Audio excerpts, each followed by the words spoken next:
Hi, this is Matt with AppliancePartsPros.com. Today we'll be showing you how to repair your appliance.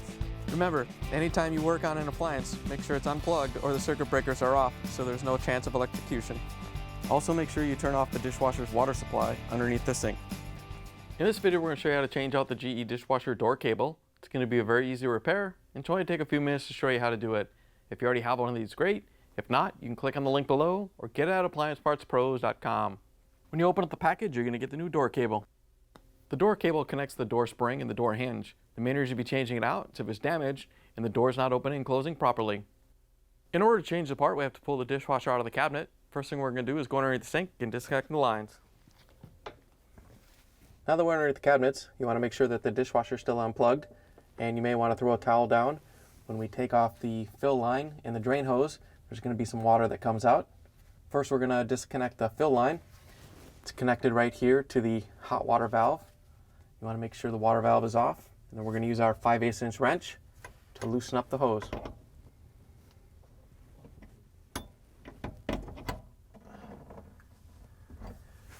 Once you have it broke free, you can just reach in and unscrew it by hand.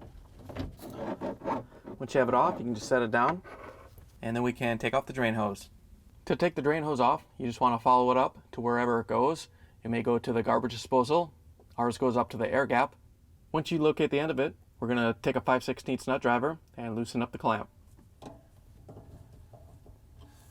Once you have the clamp loose, you can pull it free and set it down. Now that we have the lines disconnected, we're going to open up the dishwasher door. Use the Phillips screwdriver to take out the screws that hold the dishwasher to the countertop.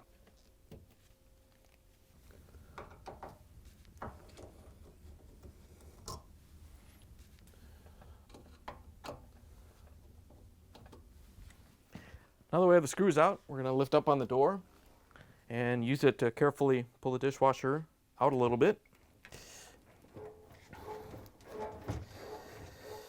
Once you have it started, you can grab the frame and pull it out the rest of the way.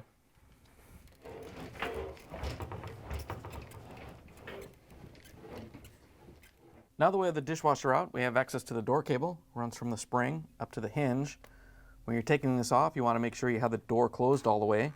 If you take the spring off, it may let the door fall open if it's not latched. In order to get the cable off, we're just going to unhook it from the spring. Just have to grab the spring and pull on it a little bit and unhook it. Once you have that side off, we can take it off the roller. Then we have to take it off the hinge. Got to kind of squeeze it between the hinge and the kick plate. Just turn it and drop it down. Once you have it free, you can pull it off the dishwasher.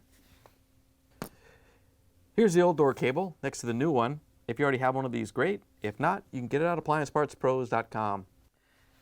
To put the new door cable on, we're just going to take this end and hook it over the door hinge. All you have to do is line it up and lift it into place. Make sure the pin drops onto the hinge so it stays in place. Then put it underneath the roller. Grab the door spring, stretch it out a little bit, and hook it on. Once you have the door cable installed, we can put the dishwasher back in the cabinets. Now we have to reach underneath and put the lines through the cabinets. We want to push the dishwasher in about halfway. Then we can go underneath the sink and pull on the lines to make sure they're not caught on anything. Then we can push the dishwasher in the rest of the way.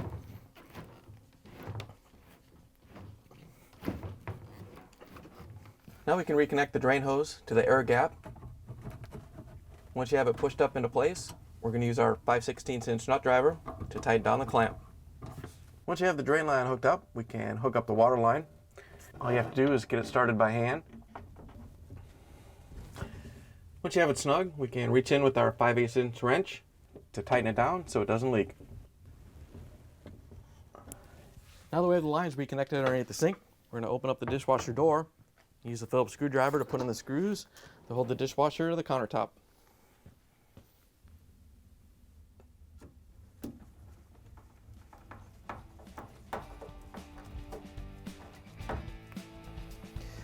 Now that we have the screws in, we can close the dishwasher door. Then we can plug it back in, turn the water back on, and take it for a spin. Thanks for joining us for another successful repair brought to you by AppliancePartsPros.com. Check out our other repair videos on our site, Facebook, and YouTube.